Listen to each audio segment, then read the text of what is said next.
Robert Lee Sterling's name was not one that echoed loudly in history books, but in the small town of Pinewood, Alabama, he was a quiet legend. Sterling had been one of the few black soldiers to serve in the Pacific Theater during World War II, a distinction that had come with both pride and pain. He had fought bravely alongside his fellow soldiers, risking his life not just in battle, but in an army where segregation and discrimination were as relentless as the enemy. When Sterling returned to Pinewood after the war, he was greeted not with parades or fanfare, but with a quiet, almost indifferent acknowledgement. The town, deeply rooted in the traditions and prejudices of the segregated South, admired his bravery in whispers, but never openly celebrated the contributions he had made to his country. The local newspaper ran a brief article about his return, tucked away on the third page, beneath ads for farming equipment and grocery sales. Sterling's presence was respected, but it was a distant respect. Admiration mixed with the uncomfortable tension that many in Pinewood felt when confronted with the achievements of a black man who had dared to fight for a country that still denied him basic rights. Doors that might have opened for other veterans remained firmly closed for him. He wasn't invited to join the local Veterans Club or recognized at the annual town memorial services. Yet Sterling didn't allow this to define him. Carrying himself with quiet dignity, Sterling chose not to dwell on the injustices that surrounded him. Instead, he turned his energy toward building something lasting, something meaningful. Over the years, he became a pillar of the community, dedicating himself to mentoring young men who, like him, felt overlooked and underestimated. In Pinewood, opportunities for black youth were scarce, and hope often felt even scarcer. Sterling made it his mission to change that. He taught life lessons with the same patience and precision he had relied on as a soldier. Sterling believed in the power of self-discipline, education, and resilience. He would gather small groups of boys at the local church or on the dusty field behind the community center, teaching them not just practical skills like repairing machinery or managing a household budget, but also intangible ones. How to carry themselves with pride, how to stand tall even when the world tried to knock them down. For these young men, Sterling wasn't just a war hero. He became a teacher, a surrogate father, and a guiding light. He listened to their struggles without judgment, offering advice that was firm but compassionate. When one of his mentees, Michael Turner, nearly dropped out of school after getting into trouble with the law, it was Sterling who stepped in. He spent weeks tutoring Michael, helping him not only catch up on his schoolwork, but also see a future beyond Pinewood's narrow horizons. Michael went on to become a teacher himself, often saying, "Everything I know about being a man, I learned from Mr. Sterling." Sterling's impact extended beyond the young men he mentored. Their families, too, began to see the ripple effects of his guidance. Parents who had lost hope for their children found a renewed sense of faith as they watched their sons transform under Sterling's care. He didn't just help individuals, he lifted the spirit of an entire community. To those he helped, Sterling was more than a veteran. He was a symbol of resilience, a living reminder that dignity and kindness could thrive even in the face of adversity. Though the broader world might have overlooked him, in the hearts of the people he touched, Sterling was a hero of the highest order, a beacon of hope in a town that desperately needed it. Now, decades later, the rain poured as Pinewood prepared to lay him to rest. The morning of Sterling's funeral began with thunder rolling across the horizon. By noon, the storm was in full force. Thick sheets of rain obscured the landscape, making the town's familiar streets almost unrecognizable. The planned funeral ceremony at the Veterans Memorial Cemetery was meant to be a grand tribute to Sterling's life and service. The local VFW chapter had arranged for a color guard, and several townspeople had prepared speeches. But as the storm worsened, the event was canceled. The news spread quickly. Only the burial would take place, and even that would be sparsely attended. Officer Newman listened to the announcement over his radio as he sat in his patrol car. The rain drummed relentlessly against the roof, drowning out everything else. Newman wasn't a native of Pinewood. He had moved there 10 years ago, trading the constant bustle and intensity of a sprawling city for the promise of a quieter, simpler life. Before Pinewood, Newman had spent years as a police officer in a metropolis where every day felt like a battle against chaos. The relentless grind of the job, The endless stream of emergencies, the unyielding pressure, and the emotional toll of seeing humanity at its worst had left him worn down in ways he hadn't fully realized until he stepped away. At first, Pinewood felt almost too still, its pace jarringly slow compared to the life he'd known. The town seemed frozen in time, with its main street lined by old brick buildings, a diner that hadn't changed its menu in decades, and a general store where people gathered more to talk than to shop. Newman wasn't sure if he would fit in or if he could adjust to a place where the biggest news of the week was often a high school football game. But as the months turned into years, Pinewood began to grow on him. There was a rhythm to the town, a kind of harmony in its simplicity. People greeted each other by name, waving from porches or pickup trucks. The air carried the faint, comforting scent of fresh-cut grass in the summer and burning firewood in the winter. Unlike the city, where relationships were fleeting and transactional, Pinewood offered a sense of connection that Newman hadn't realized he was missing. Over time, Newman came to appreciate the subtle beauty in the town's predictability.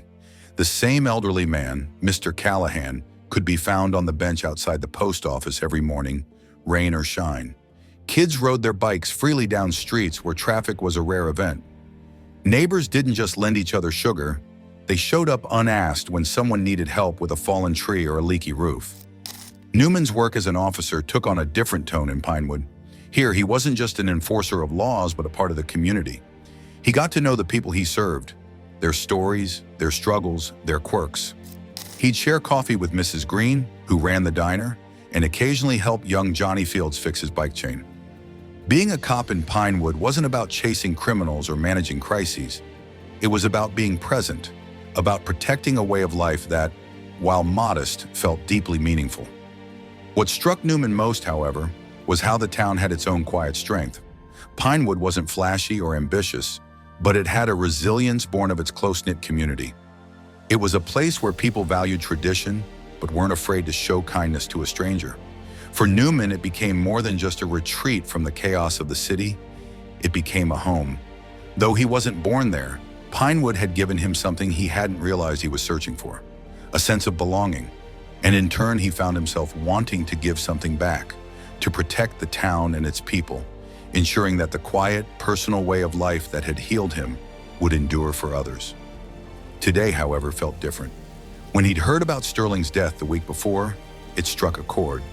Newman's grandfather, a World War II veteran, used to tell stories of his time in the Pacific, and one name had always stood out: Robert Lee Sterling. "Courage isn't about medals," his grandfather had said. "It's about standing tall when no one else will." Newman turned off his car engine, his mind made up. Today he would stand tall for Sterling. The funeral procession was a modest affair. The hearse rolled slowly through the rain-slick streets, followed by a small convoy of cars. Most of the town's residents had chosen to stay indoors, deterred by the weather. Newman parked his cruiser at a bend in the road just before the cemetery. He stepped out into the rain, leaving his hat behind to avoid shielding himself. The cold water soaked his uniform almost instantly, but he didn't flinch. As the hearse passed, he stood at attention, raising his hand in a crisp salute. Inside one of the cars, George Wilkins, an elderly veteran and one of Sterling's closest friends, noticed Newman. He straightened in his seat and removed his cap, saluting in return. As Newman stood in the rain, memories of Sterling's story filled his mind. Sterling had enlisted in the Army despite knowing the challenges he would face as a black man in a segregated military. He had fought bravely in the Pacific, earning commendations for valor that went largely unrecognized by a country unwilling to see past his skin color. After the war, Sterling returned to Pinewood and faced the harsh reality of a segregated South. Opportunities were scarce, and respect was even scarcer. Yet Sterling had never let bitterness take root. Instead, he dedicated his life to mentoring young men in the community, teaching them resilience, discipline, and pride. One of those young men, Michael Turner, had been a troubled teenager when Sterling took him under his wing. Now an adult and a teacher himself, Michael stood among the small group of mourners at the cemetery, clutching a folded letter he had written to read at the canceled ceremony. The cemetery was quiet except for the sound of rain striking the ground. A priest hurried through the burial rites, his voice almost drowned out by the storm. Sterling's family stood under a single large umbrella, their expressions a mix of grief and pride. Newman remained at his post, the rain cascading down his face and pooling in his boots. His solitary figure caught the attention of a young boy watching from the window of a nearby house. "Why's that officer standing in the rain?" the boy asked his mother. She knelt beside him, her voice soft but firm. "Because some people are heroes, and heroes deserve respect, no matter what." As the burial ended and the small crowd began to disperse, Michael Turner approached Newman.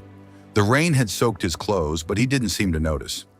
"Officer," Michael said, holding out the letter, "this was supposed to be read at the ceremony. Would you like to have it?" Newman took the letter, nodding his thanks. He didn't open it immediately.